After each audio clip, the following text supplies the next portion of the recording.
नमस्कार विद्यार्थी मित्रांनो. आपण आज इयत्ता 7वीचा इतिहास चालू स्टार्ट करणार आहे. आपण इयत्ता 7वीचा 7th स्टँडर्डचा इतिहास आपण आज चालू करणार आहे.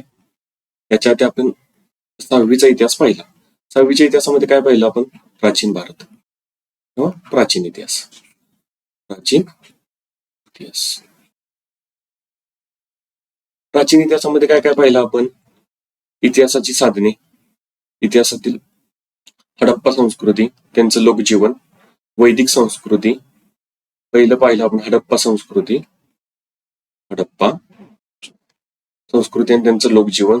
2 नंबरला आपण पाहिलं वैदिक संस्कृती, वैदिक संस्कृती, त्यांचं लोकजीवन. 4 नंबरला 3 नंबरला पाहिलं आपण नवे धार्मिक प्रवाह, म्हणजे प्राचीन काळात कोणते कोणते धार्मिक प्रवाह चालू झाले.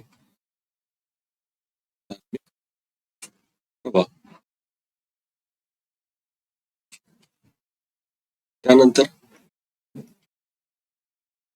महाजनपदे,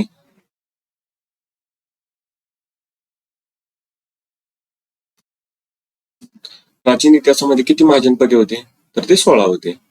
आता तुम्ही काय करा, या 16 महाजनपदांची नावे, त्यांचे राजे यांची लिस्ट तयार करा. हा तुमचा असेल होमवर्क. त्यानंतर मौर्यकालीन भारत, मौर्यकालीन भारत.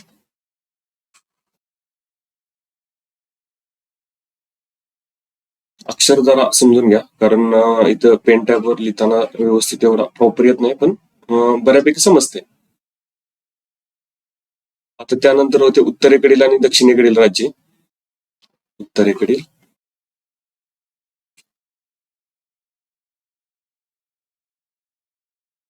राज्ये,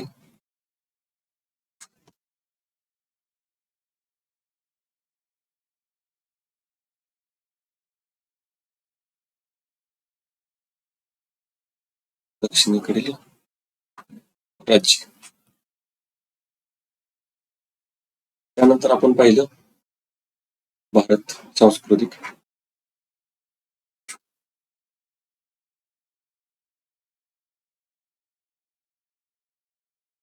भारत संस्कृती.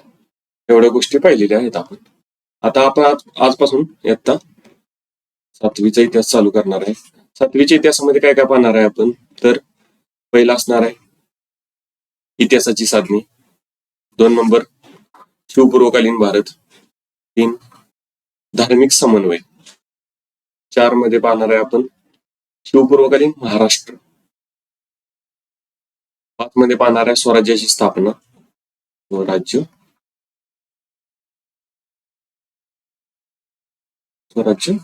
स्थापना. त्यानंतर मुघलांशी संघर्ष.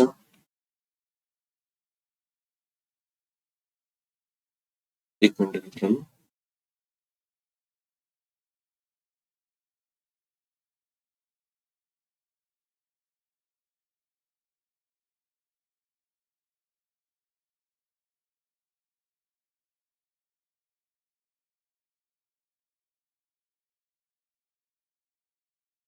त्यानंतर काय पाहणार आहे आपण?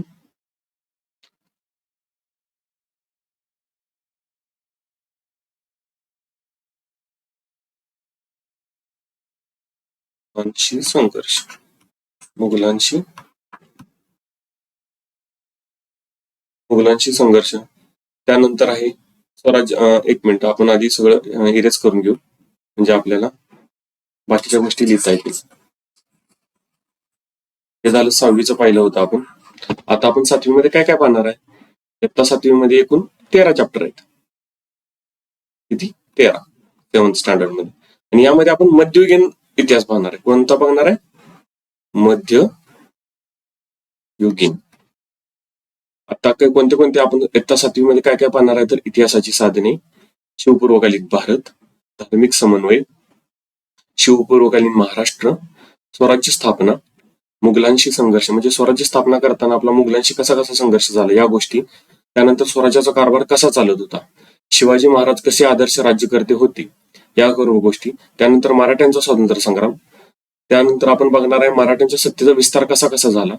11वा नंबरचा चॅप्टर असणार आहे की मराठ्यांनी दिल्लीला कसे संरक्षण पुरवले, कोणाकोणापासून मराठ्यांनी दिल्लीचे संरक्षण केले, दिल्लीच्या तख्तावर बादशाला बसवून त्यांचे संरक्षण कसे केले, त्यांच्याकडून महसूल कसा गोळा केला, या सर्व गोष्टी असणार आहेत. त्यानंतर साम्राज्याची वाटचाल असणार आहे. त्यानंतर असणार आहे 13वा चॅप्टर महाराष्ट्राचे समाज जीवन. आणि आपण इयत्ता 6वी मध्ये काय काय पाहिलं तर प्राचीन कालखंड होता. त्यामध्ये हडप्पा, वैदिक संस्कृती, मौर्यकालीन महाभारत, महाजनपदे या सर्व गोष्टींचा आपण विस्तार पाहिले होते. तेथेही प्राचीन काळातील लोकजीवन कसे होते, काय होते, कोणत्या नदीच्या काठी प्राचीन लोकजीवन अस्तित्वात होते, या सर्व गोष्टी आपण पाहिलेल्या आहेत. आता आपण 7वी मध्ये मध्ययुगीन चालू करतो. तर आपण आता चालू करतोय पहिला चॅप्टर इतिहासाची साधने. एक मिनिट मित्रांनो, आपण सगळं आधी इरेज करून घेऊ, म्हणजे आपल्याला इथं काही लिहिता येईल. आपल्यासाठी ज्या गोष्टी गरजेच्या असणार आहेत त्या मी तुम्हाला लिहून देईनच, आणि ज्या गोष्टी महत्वाच्या आहेत तिथे तुम्हाला मी हायलाइट करून देईन. त्या गोष्टीवर तुम्ही तुमचे फोकस ठेवायचा आहे अभ्यास करताना, की या गोष्टी विचारात घेऊन तुम्हाला अभ्यास करायचा आहे. किंवा तुम्ही ते उत्तर जे लिहिशीला त्यामध्ये लिहिताना उत्तरांमध्ये हे शब्द तुम्हाला ऍड करायचे आहेत, म्हणजे ते लिहिल्यानंतर तुमचे जे उत्तर असेल ते अधिक प्रभावीपणे जाणवेल किंवा अधिक प्रभावी दिसेल असं म्हणता येईल. किंवा ज्यावेळी एक्झामिनर चेक करेल किंवा तुमचे शिक्षक ज्यावेळी ते चेक करतील त्यावेळी त्यांना वाटेल की हा बाबा व्यवस्थित उत्तरं लिहिली गेलेली आहेत. तर आपण चालू करतोय इतिहासाची साधने. हा इयत्ता 7वी मधला पहिला चॅप्टर.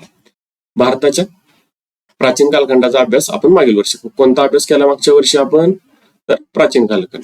आता पहिला प्रश्न काय आहे, मी तुम्हाला पुढे सांगेलच, प्राचीन कालखंड कोणता किंवा किती. प्राचीन कालखंड कोणता किंवा किती या सर्व गोष्टी तुम्ही चेक करून घ्या. तो किती हे तुम्ही तुमच्या ह्याच्यात प्रश्नात लिहून घ्या आणि सांगा मला की प्राचीन कालखंड किती आहे, प्राचीन कालखंड किती आहे, किंवा कधीपासून चालू होतो आणि कधी संपतो, या गोष्टी मला सांगशील तुम्ही. यावर्षी आपण काय करणार आहे तर मध्ययुगीन कालखंडचा अभ्यास करणार आहोत. आता मध्ययुगीन कालखंड, भारतीय इतिहासातील मध्ययुगाचा कालावधी हा किती, ढोबळमानाने इसवी सनाच्या 9व्या शतकापासून ते 18व्या शतकापर्यंत, म्हणजे कुठला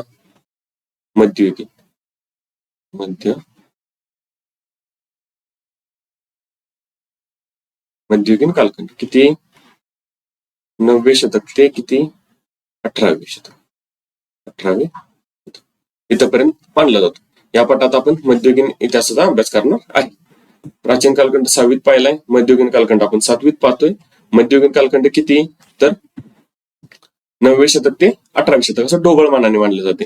पण आपण बाकीचे सोर्स पाहिले तर तिथं वेगवेगळ्या गोष्टी आपल्याला पाहावयास मिळतात की इतिहासाच्या कालखंडामध्ये त्यांनी जे वर्ष किंवा शतके वाटून घेतले ते बऱ्याच ठिकाणी वेगवेगळे आहेत. प्रत्येक इतिहासामध्ये तुम्ही आता भारताच्या इतिहासामध्ये पाहिलं तर वेगळे येणार, ब्रिटनच्या इतिहासामध्ये बघितलं तर ते प्राचीन कालखंड त्यांचा वेगळा दाखवतोय, आपला वेगळा दाखवतोय. त्यानुसार आता आपण ढोबळमानाने किती मानतोय, आता आपण आपल्या ह्याच्यात आपल्या पाठ्यपुस्तकात किती दिलंय, 9वे शतक ते 18वे शतक. आता आपण पुढे जाऊया. इतिहासाचे कालखंड, आताच आपला विषय झाला होता इतिहासाचे कालखंड. इतिहासाचे किती कालखंड आहेत मित्रांनो, किंवा 3 कालखंड आहेत. प्राचीन पहिला, 2 नंबरला मध्ययुगीन, 2 नंबरला मध्ययुगीन आणि 3 नंबरला आहे आधुनिक.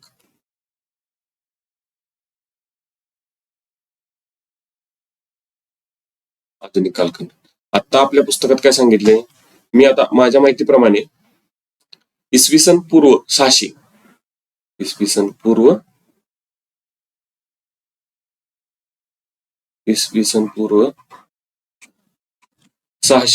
ते 476 इसवी सन हा प्राचीन कालखंड मानला जातो. मध्ययुगीन कालखंड 476 इसवी सन ते 1450 हा मध्ययुगीन कालखंड मानला जातो. आणि आधुनिक कालखंड हा 1750 इसवी सन ते आजपर्यंत एवढाच मानला जातो. आता तुम्ही म्हणशाल की आहे इसवी सन काय आहे किंवा इसवी सन पूर्व हे काय आहे, हे पाहू आपण. त्याला कालगणना म्हणतात. काय म्हणतात? कालगणना. इथे लक्ष द्या आता. ही जर अशी कालगणना धरली आपण, इथं येशू ख्रिस्तांचा जन्म हे 0 समजतो आपण. कोणाचा जन्म आहे? येशू ख्रिस्तांचा. त्याच्या आधीचा जो कालखंड होता तो इसवी सन पूर्व समजला जातो. तो इसवी सन पूर्व समजला जातो. आणि येशू ख्रिस्तांच्या जन्माच्या नंतरचा तो इसवी सन समजला जातो. इसवी सन समजला जातो. आता आपण इथून मागे गेला ना, इथं 0 आहे. इथून ते 676 इसवी सन पूर्व, 676 इसवी सन पूर्व ते इकडे इसवी सन 476 पर्यंत प्राचीन आहे. 476 ते 1450 पर्यंत मध्ययुगीन आहे. आणि तिथून पुढं 1750 ते आज तागायत आपण आधुनिक कालखंड समजतो. आता आपण जाऊ पुढे. इतिहासाचे कालखंड किती आहेत? 3 आहेत. प्राचीन, मध्ययुगीन, आधुनिक. आपल्या पाठ्यपुस्तकात किती दिलंय? तर 9वे शतक, 9th ते 18वे शतक असं सांगितलेलं आहे. पण हे ढोबळमानाने ह्याचे असे काय प्रॉपर असं कालखंडाचा म्हणजे भाग पाडले जात नाहीत. हे ढोबळमानानेच चालतं सगळं कालखंडाचं. ओके, आता आपण जाऊ पुढे. इतिहासाची व्याख्या.